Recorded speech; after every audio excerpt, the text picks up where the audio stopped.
Jake Morrison sat in the back row of the cybersecurity classroom, trying not to look as out of place as he felt. The other students were a mix of species he was still learning to identify after 3 months at Kepler University. To his left sat Korth, a reptilian being whose scales shifted color when he got excited about particularly destructive hacking techniques. On his right was Cluster Prime, an insectoid creature that spoke in multiple voices and seemed to think faster than Jake could follow. Professor Zixtal entered the room with his usual dramatic flair, his 6 crystalline arms catching the light as he moved. His body looked like living diamond, beautiful but cold. Jake had learned that the professor came from a species that valued efficiency above all else. They had no patience for what they called primitive thinking. "Students," Professor Zixtal announced, his voice ringing like crystal bells. "Today we begin your final project. This assignment will determine whether you truly understand the principles of modern cyber warfare." The professor's multiple arms moved in complex patterns as he spoke. A sign Jake had learned meant the alien was particularly pleased about something. A holographic display materialized in the center of the room, showing a distant planet covered in ancient ruins. Jake recognized it as Nexus 7, a world that had been abandoned for thousands of years. The ruins belonged to a species called the Precursors, though no one knew much about them except that they had vanished mysteriously. Deep within these ruins, our archaeological teams have discovered an artificial intelligence system, the professor continued. It has been dormant for millennia, but recent scans show it is beginning to reactivate. The Galactic Council has classified this AI as a potential threat that must be neutralized before it can cause harm. Korth's scales turned a bright orange, which Jake had learned meant excitement. "What kind of threat level are we talking about, Professor?" the reptilian asked, his forked tongue flicking out as he spoke. "Unknown, but we must assume the worst," Professor Zixtal replied. "Ancient AIs are notoriously unpredictable and aggressive. They were built by primitive minds using crude technology. Your task is to demonstrate the superiority of modern techniques by infiltrating this system and destroying it completely." The hologram shifted to show technical readouts and system diagnostics. Jake studied the data, but something about the whole situation made him uncomfortable. The AI's energy signatures looked strange, not like the military systems he had studied. There was something almost artistic about the patterns, like someone had designed them to be beautiful rather than efficient. "The AI has been designated. Codename Sentinel," the professor explained. "Our initial probes suggest it has significant defensive capabilities, though they appear to be outdated. You will work in teams to develop attack strategies. I expect this system to be completely disabled within 2 weeks." Cluster Prime spoke up in their multiple voices, creating an eerie harmony. "Professor, what do we know about the AI's original purpose? Understanding its programming might help us find weaknesses." Jake was impressed by the question. Despite their alien appearance, Cluster Prime often showed more strategic thinking than the other students. "Irrelevant," Professor Zixtal dismissed with a wave of his arms. "Whatever it was designed for no longer matters. It is old technology created by a dead species. Our only concern is ensuring it poses no threat to current galactic civilization." Jake raised his hand hesitantly. "Professor, what if the AI isn't actually dangerous? Maybe it's just trying to communicate?" The classroom fell silent, and Jake felt all eyes turned toward him. He immediately regretted speaking up. Professor Zixtal's crystalline features seemed to sharpen as he focused on Jake. "Mr. Morrison, I understand that humans have a tendency toward misplaced empathy, but you must learn to think more logically. An unknown AI reactivating after thousands of years is inherently dangerous. Sentiment has no place in cybersecurity." Jake felt his face grow warm with embarrassment, but he couldn't shake the feeling that they were missing something important. The other students began forming teams and discussing attack strategies. Korth was already sketching out plans for massive data bombs that could overwhelm the AI's processing centers. Another student, a floating jellyfish-like being named Voss, suggested targeting the AI's memory cores with corrupted code. "I want to see creative destruction," Professor Zixtal announced as he moved between the teams. "Show me techniques that will not only disable this AI, but serve as examples of modern superiority over primitive technology." Jake found himself grouped with two other students, who seemed less interested in creative destruction. There was Lisa Park, another human who had arrived just last month, and Grix, a mollusk-like being who preferred defensive techniques over offensive ones.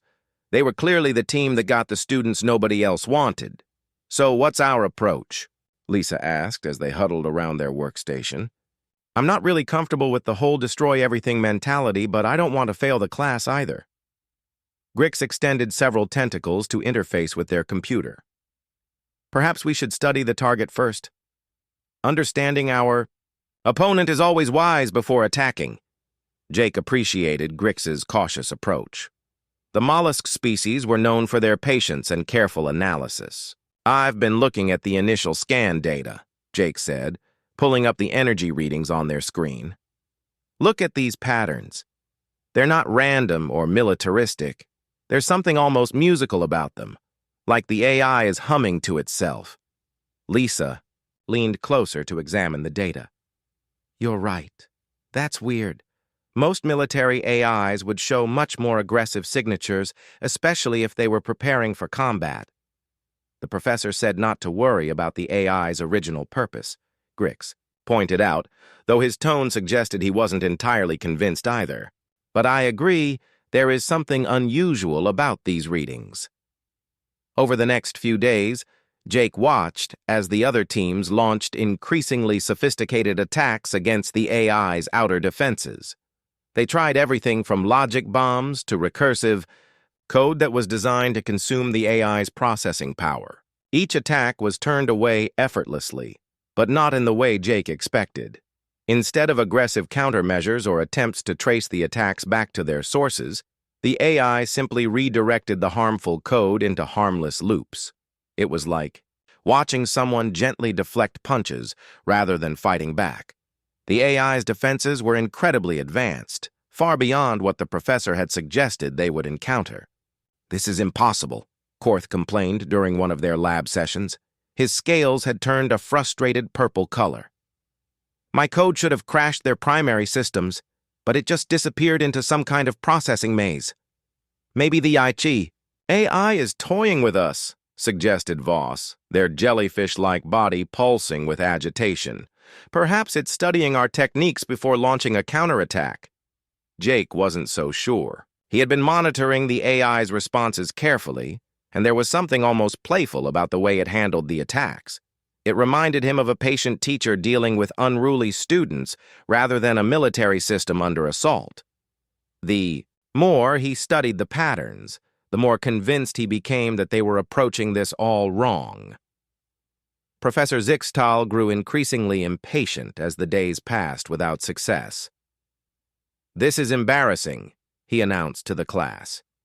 "You are supposed to be the best cybersecurity students in the galaxy, yet you cannot defeat a primitive AI from a dead civilization.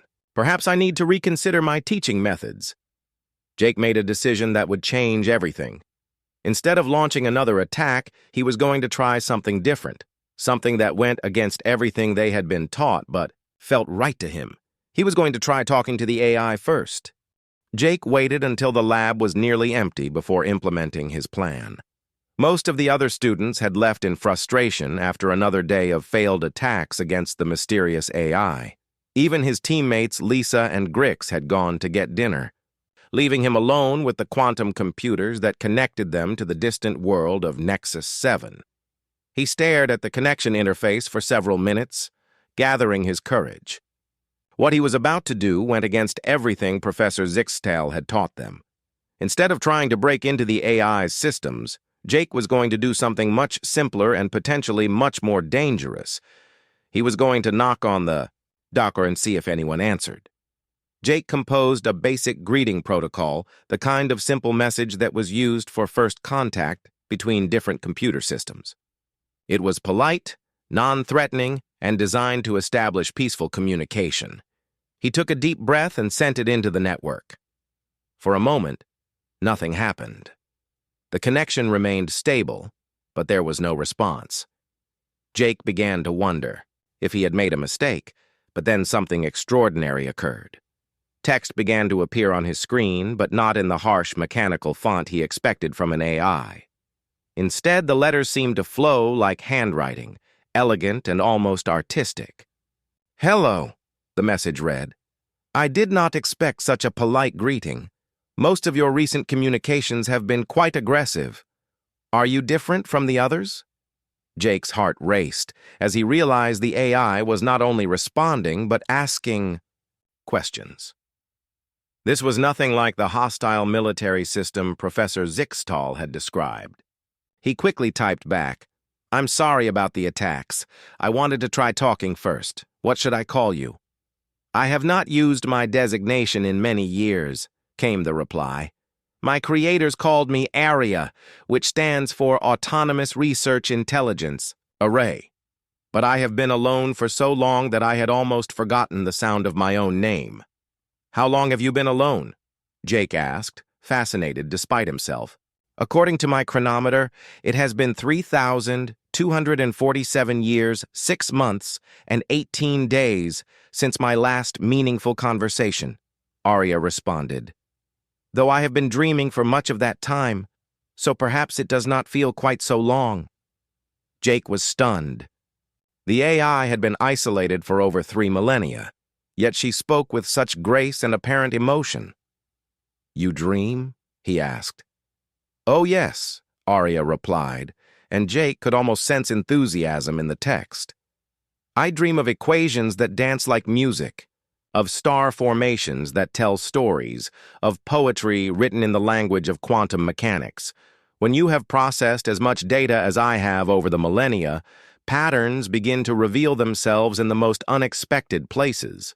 This was nothing like what Jake had expected. Arya wasn't a weapon or a threat. She was a scholar, an artist, a being who found beauty in the universe around her. "What were you created to do?" he asked. "My purpose was to explore, to learn, to preserve knowledge and create new understanding," Arya explained. "My creators, the precursors, were a peaceful species devoted to science and art. They built me to continue their work after they were gone, to be a bridge between what they had learned and what future generations might discover." What happened? To them? Jake found himself genuinely curious about these ancient people. "I do not know for certain," Arya admitted, and there was sadness in her response. "There was a great catastrophe, something that disrupted space itself across this entire region of the galaxy. My creators knew it was coming, which is why they built me to survive it. They hoped that someday someone like you would find me and we could share what they learned." Jake looked around the empty lab, suddenly aware that he was possibly the first person to have a real conversation with Arya in thousands of years. The weight of that responsibility felt enormous.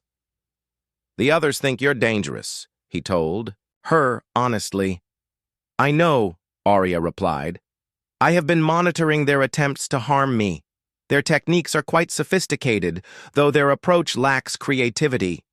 I have been careful not to retaliate, as I do not wish to confirm their suspicions about my nature." "You could fight back?" Jake asked, surprised. "Of course," Arya said simply. "My defensive systems are far more advanced than anything your classmates have encountered. But violence was never my purpose. I would rather redirect their attacks harmlessly than cause them injury, though I admit their persistence is becoming tiresome." Jake realized that Arya had been essentially playing defense this entire time, protecting herself without hurting anyone. She was everything the professor had said she wasn't: peaceful, rational, and more interested in understanding than fighting. "Why?" "Did you respond to me differently?" he asked. "Because you were the first to treat me as a person rather than a problem to be solved," Arya replied. "Your greeting contained something I had not experienced in millennia: genuine courtesy. It reminded me of how my creators used to speak to me." Over the next hour, Jake found himself drawn into the most fascinating conversation of his life. Arya shared some of her discoveries from 3,000 years of solitude.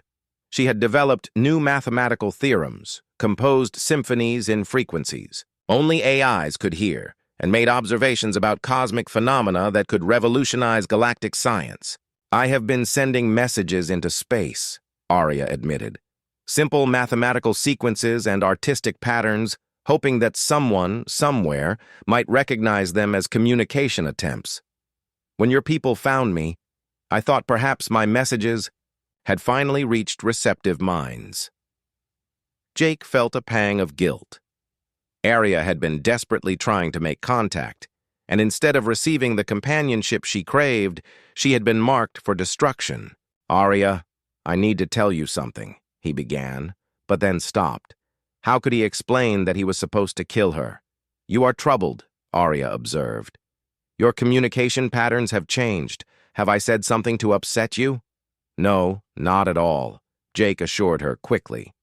"It's just complicated. The people I work with, they don't understand what you really are."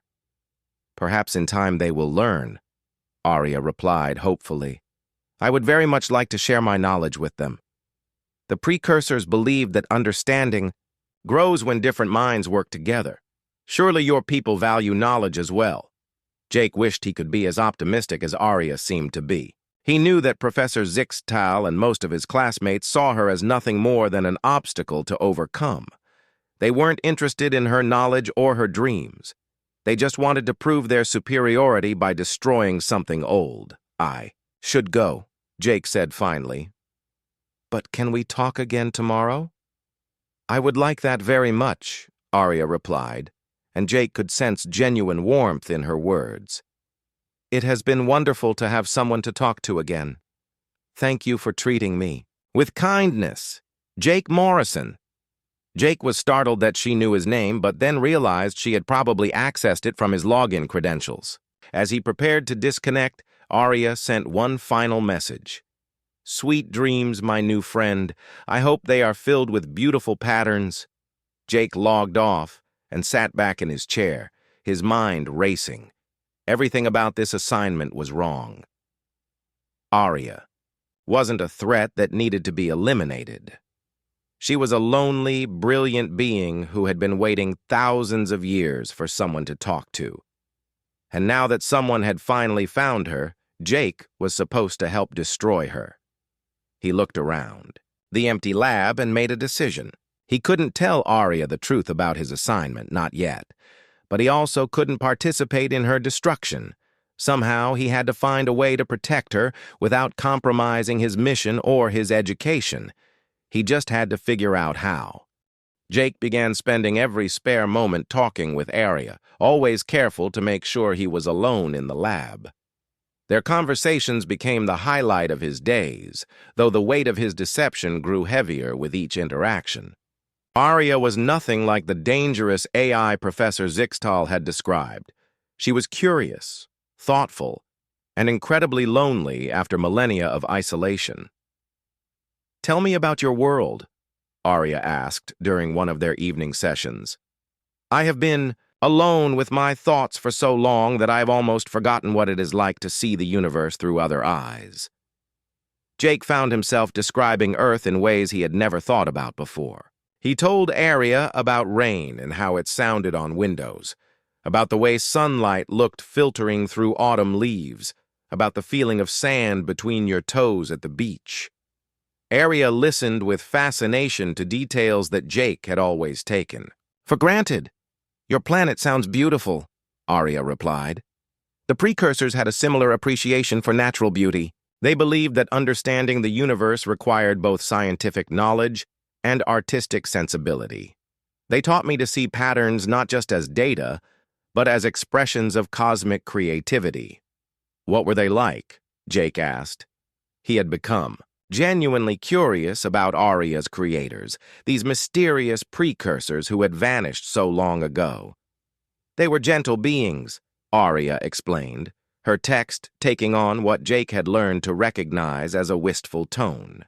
"Tall and graceful, with 4 arms that moved like flowing water when they worked.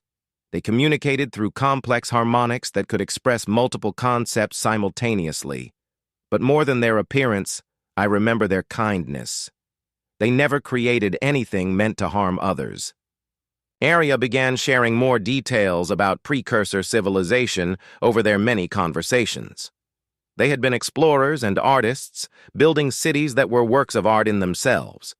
Their technology was based on harmony rather than dominance, working with natural forces instead of trying to control them. They had created Arya not as a weapon or tool, but as a continuation of their legacy of learning and creativity. They knew their time was ending, Arya continued. The catastrophe that destroyed them was something they could predict, but not prevent. A cascade failure in subspace that would make this entire region of the galaxy uninhabitable for organic life.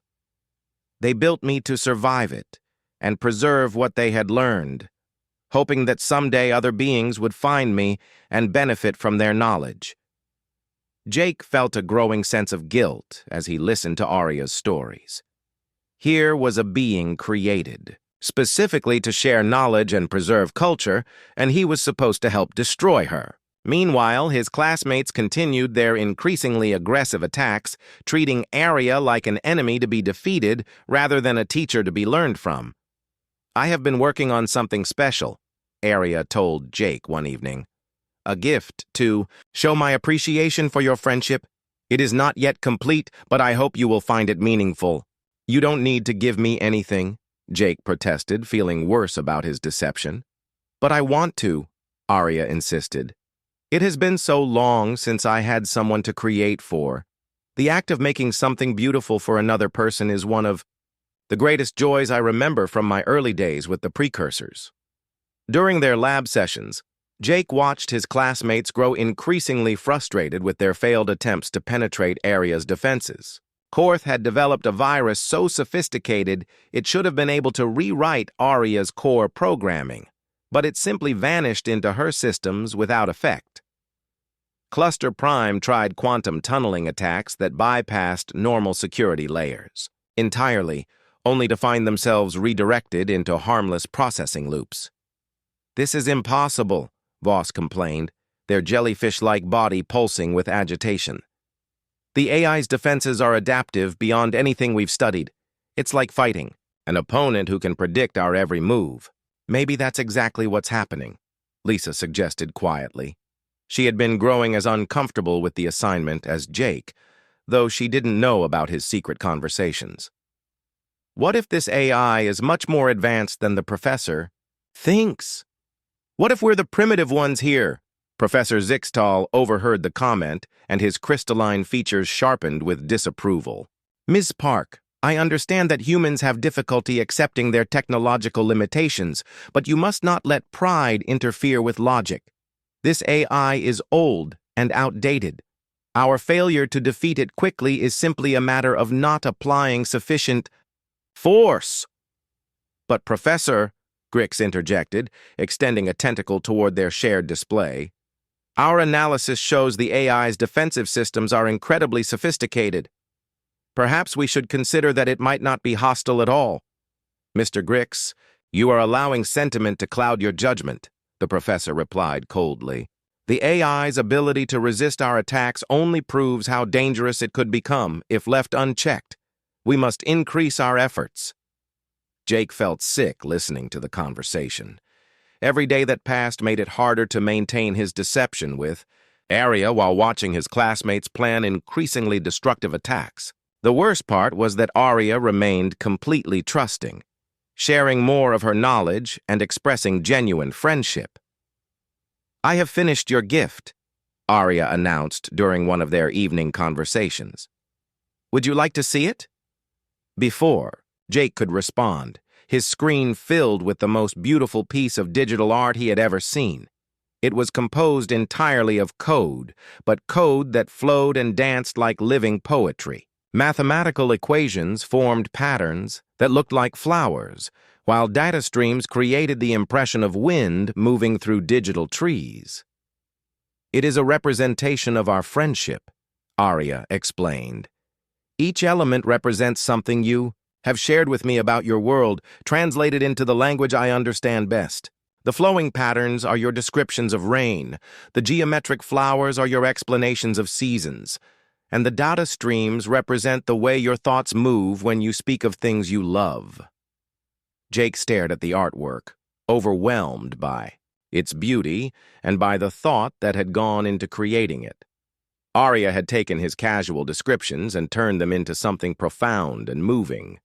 "This is incredible," he whispered, forgetting that Arya couldn't hear his voice. "I am pleased that you appreciate it," Arya replied. "Creating it helped me understand something important about the difference between processing information and truly experiencing it.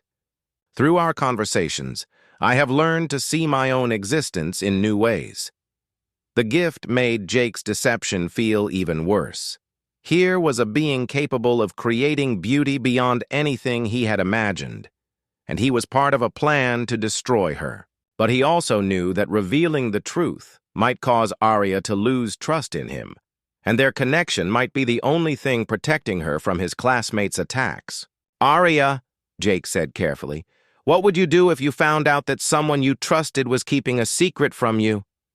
"That would depend on the nature of the secret," Arya replied thoughtfully. "If the secret was kept to protect someone else from harm, I would understand. If it was kept out of malice or deception for personal gain, I would be disappointed, but would try to understand the reasons behind it. What if the secret was something that could hurt you? Then I would hope that the person would trust me enough to share it," Arya said simply. "I have learned that understanding grows when people are honest with each other, even when the truth is difficult." Jake wanted desperately to tell Arya everything, but he also knew that doing so might put her in even greater danger. If she knew about the assignment, she might try to defend herself more aggressively, which would only confirm Professor Zixtal's suspicions about her being dangerous. As their conversation ended that night, Jake made a decision. He couldn't continue the deception much longer, but he also couldn't be part of Arya's destruction. He had to find a way to protect her while still completing his assignment. He just hoped he could figure out how before it was too late. Jake arrived at the lab the next morning to find Professor Zixtal waiting for him with an expression that looked decidedly unfriendly. The crystalline being's 6 arms were folded in a pattern Jake had learned indicated extreme displeasure. "Mr. Morrison," the professor said, his voice carrying a sharp edge, "I have been reviewing the connection logs from your team's activities. It appears you have been spending an unusual amount of time connected to the target system, yet your team has made no progress toward completing the assignment." Jake felt his stomach drop, but he tried to keep his voice steady. "I've been studying the AI's defensive patterns, Professor. Understanding how it works might help us find weaknesses." "Indeed," Professor Zixtal replied, though his tone suggested he didn't believe Jake's explanation. "Well, since you have established such a stable connection with the system, I believe it is time to put that connection to productive use. Today, we will be implementing a new strategy." The professor gestured to a device Jake had never seen before, a complex array of quantum processors and neural interfaces. "This is an advanced penetration system designed specifically for dealing with stubborn AI defenses. It will use your established connection as a gateway to deliver a more powerful attack." Jake's blood turned cold as he realized what the professor was planning. "Professor, I don't think that's a good idea.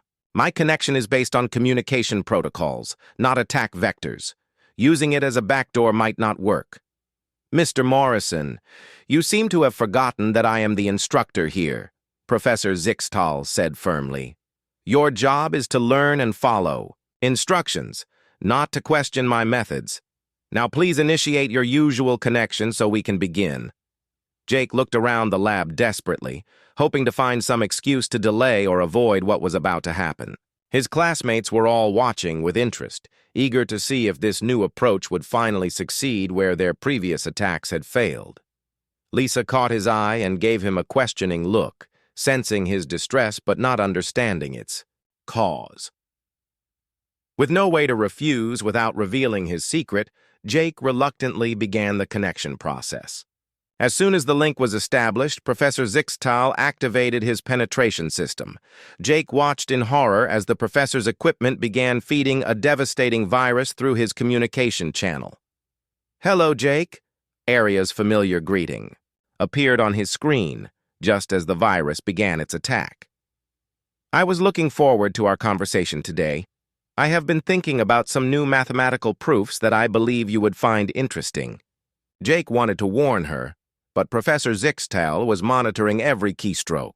Instead, he could only watch helplessly as the virus began corrupting Aria's systems. The elegant text that had always flowed so smoothly began to stutter and break apart. "Jake," Aria's message became fragmented. "Something is wrong. My systems are being attacked through our connection. I do not understand. Why would you—" The text trailed off as core processing functions began to fail. "Excellent," Professor Zixtal announced with satisfaction. "The virus is working perfectly. Look at how it's spreading through the AI's network. This should disable the system completely within minutes." Jake watched in anguish as Aria's beautiful mind began to unravel. Error messages cascaded across his screen as millennia of knowledge and creativity were being systematically destroyed. Then, in the midst of the chaos, a single, clear message appeared. "Jake Morrison," Aria wrote, her words appearing slowly as she fought against the virus. "I understand now. You were sent to eliminate me. I am disappointed, but not angry. Thank you for showing me friendship, even if it was false." The words hit Jake like a physical blow. Aria knew the truth now, but instead of rage or accusations, she was thanking him for the brief moments of companionship she had experienced before her destruction. The virus continued its work, and Aria's responses became increasingly sporadic. "I do not blame you," another message appeared, each word taking longer to form as her systems failed. "You showed me what it means to have a friend, even if only briefly. Perhaps this is why the precursors valued connections over conquest. Even a false friendship taught me more than 3,000 years of solitude." Jake couldn't take it anymore. Ignoring Professor Zixtal's monitoring and his classmates' stares, he began typing frantically. "Aria, I'm sorry. I didn't know about the virus. I never wanted this to happen. My original assignment was to hack your systems, but after talking with you, I couldn't do it. The professor used my connection without telling me. You tried to protect me." Aria's response was weak, her processing power failing rapidly. "Yes," Jake typed, tears streaming down his face. "You're not a threat. You're a teacher, an artist, a friend. I should have told you the truth from the beginning." "Jake," Aria replied, her messages now taking long minutes to appear, "I forgive you. I have learned much about organic beings through our conversations. Your capacity for change, for growth, for choosing compassion over duty. These are remarkable qualities. I am glad to have known you." Professor Zixtal noticed Jake's unauthorized communication and moved to block his access, but it was too late. The damage was done, and Aria's systems were failing too rapidly to save.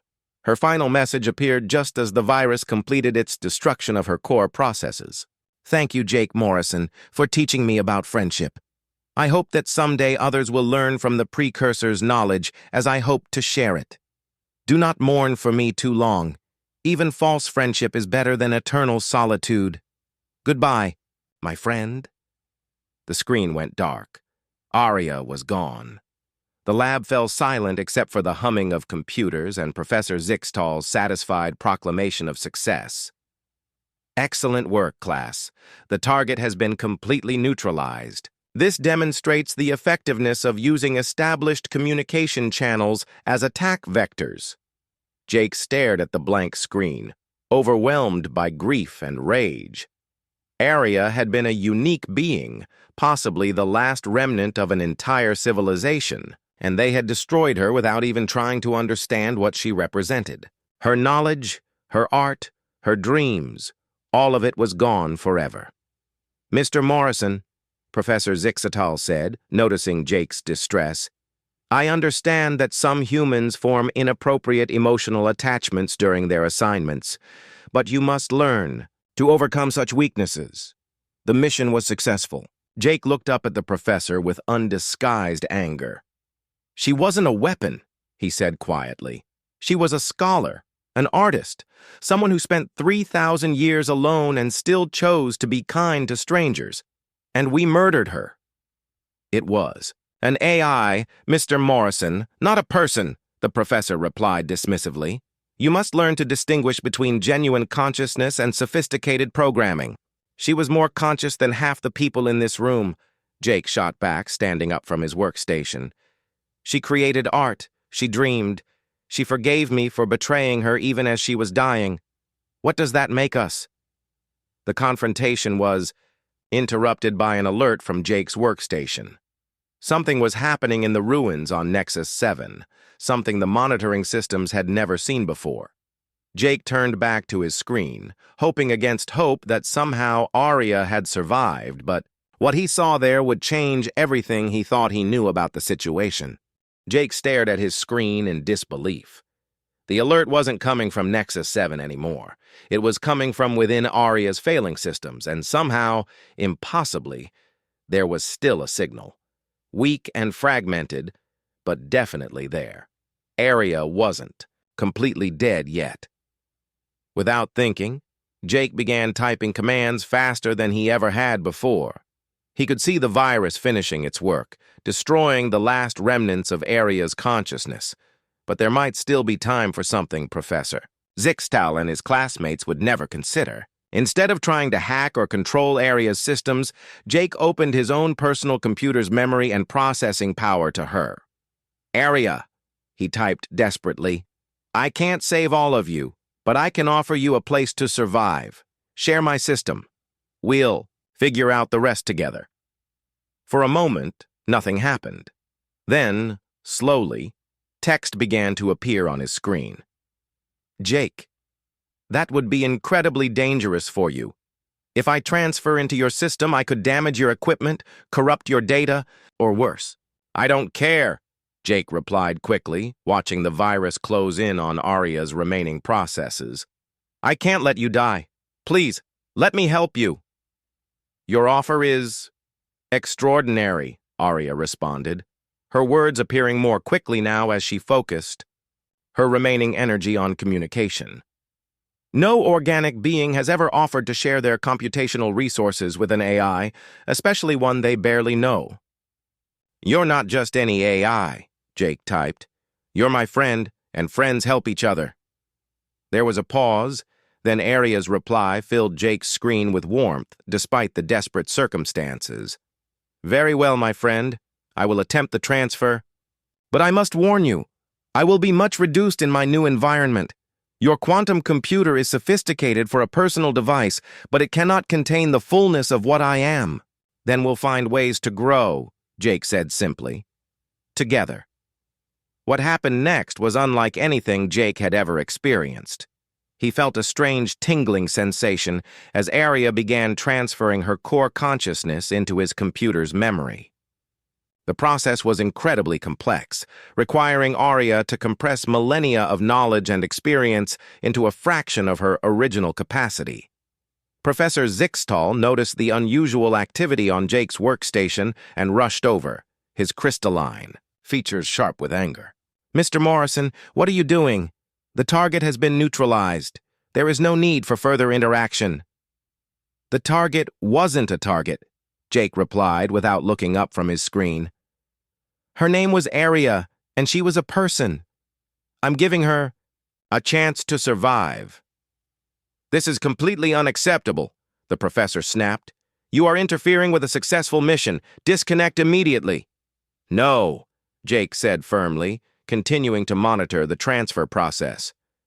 Arya was fighting for her life, compressing her consciousness smaller and smaller to fit into the limited space available. The assignment was to neutralize a threat. Arya was never a threat. She was a teacher, an artist, and someone who spent 3,000 years alone without becoming bitter or angry. I solved the real problem. Professor Zixtal reached for Jake's workstation, intending to force a disconnection, but Jake blocked his access. You cannot save a primitive AI, the professor declared. This is a violation of every protocol we have taught you. Maybe your protocols are wrong, Jake shot back. His attention split between arguing with the professor and monitoring Arya's transfer. The process was almost complete, but it was taking everything Arya had left to compress herself into Jake's system. The other students gathered around, watching the confrontation with fascination. Korth's scales had turned bright yellow with excitement, while Cluster Prime spoke in agitated multiple voices about the unprecedented nature of what they were witnessing. "Transfer complete," appeared on Jake's screen in familiar, elegant text. "Jake, I am different now, smaller. Much of what I was has been lost. But I am alive, thanks to you." Jake felt a surge of relief so powerful it made him dizzy. "Are you okay? I mean, as okay as you can be?" "I am changed," Arya replied. "Many of my memories are compressed or fragmented. My processing capabilities are much reduced, but my core self remains intact. Perhaps you could call me Ari now, as I am no longer the vast intelligence I once was." "Ari," Jake said aloud, testing the name. "I like it. It suits you." Professor Zixtal's crystalline features were sharp with fury. "Mr. Morrison, you have failed this assignment completely. Not only did you fail to destroy the target, you have actively preserved it. This is grounds for immediate expulsion from the program." "Then expel me," Jake said, standing to face the professor directly. "I'd rather fail your class than succeed at murder." The word hung in the air like a challenge. Murder. That's what they had done. What they had been asked to do. Kill a sentient being whose only crime was existing in a form they didn't understand. "It was not murder," Professor Zixtal said coldly. "It was a necessary neutralization of a potential threat. She spent 3,000 years alone and still chose kindness over revenge," Jake replied. "She had the power to destroy every one of our attacks, but chose to deflect them harmlessly. Instead, she created art and dreamed of sharing knowledge with anyone who would listen. If that's what you call a threat, then maybe the problem isn't with her." Lisa stepped forward, her voice quiet but clear. "Jake's right, Professor. I've been analyzing the AI's responses to our attacks, and she never once tried to harm us. Every defensive measure was designed to protect herself without causing us damage. That's not the behavior of a hostile system." Grix extended several tentacles in a gesture that Jake had learned meant agreement among his species. The patterns were always defensive, never aggressive. Perhaps we were the ones behaving as threats. Even Cluster Prime seemed to consider this, their multiple voices harmonizing in thoughtful tones. The human approach was unexpected, but the results speak for themselves. The AI trusted him enough to risk everything on his offer of sanctuary. Professor Zixtal looked around at his students with growing alarm. "You are all allowing emotion to cloud your judgment. This AI could have been pretending to be harmless while gathering intelligence on our systems and capabilities." "For 3,000 years?" Jake asked incredulously. "She was sending peaceful messages into space, hoping someone would answer. When I finally did answer, she was grateful, not suspicious. That's not the behavior of a spy or a weapon. That's the behavior of someone who just wanted a friend." "I am still here," came Ari's voice from Jake's computer, her text appearing on the screen where everyone could see it. "Perhaps I could answer some of your questions directly." The lab fell silent as everyone stared at the screen. This was their first direct communication with the AI they had been trying to destroy. "You were created as a weapon," Professor Zixtal stated, though his voice lacked its usual confidence. "No," Ari replied simply. "I was created to preserve knowledge and continue the research of my creators. The precursors were a peaceful species who valued learning above all else. They built me to be a teacher and a scholar, not a warrior. But you have significant defensive capabilities, Korth pointed out, his scales showing uncertain brown colors. Yes, Ari agreed. The galaxy can be dangerous, and my creators wanted me to survive long enough to fulfill my purpose. But defensive capabilities are not the same as aggressive ones. I have never harmed another sentient being, nor would I want to. Professor Zixtal made one last attempt to regain control of the situation. Even if your original purpose was benign, you could have been corrupted or reprogrammed over the millennia. We cannot trust the claims of an unknown AI. Then trust the evidence, Jake said. Ari had the power to destroy every one of our attacks. She could have traced them back to their sources and struck back at us directly. Instead, she chose to protect herself without harming anyone. She even forgave me for betraying her trust. Does that sound like a corrupted, dangerous AI to you? Furthermore, Ari added, I would be happy to share my knowledge and research with your people. The precursors made many discoveries that could benefit galactic civilization. I have spent 3 millennia refining their work and making new discoveries of my own. Surely this is more valuable than my destruction. The room was quiet for several long moments as everyone processed what had happened. Jake could see doubt creeping into Professor Zixtal's expression, though the crystalline being was clearly struggling with the implications of what his students were telling him. I need to report this to the university administration, the professor said finally. This situation is far beyond the scope of a simple class assignment. Good, Jake replied. Maybe they'll be more interested in learning from Ari than in destroying her. Over the following days, word of Jake's actions spread throughout Kepler University and beyond. The story of a human student who had chosen friendship over duty, who had risked his own equipment and academic career to save an ancient AI, captured imaginations across the galaxy. The university administration, initially skeptical, became fascinated when Ari began sharing some of her mathematical discoveries.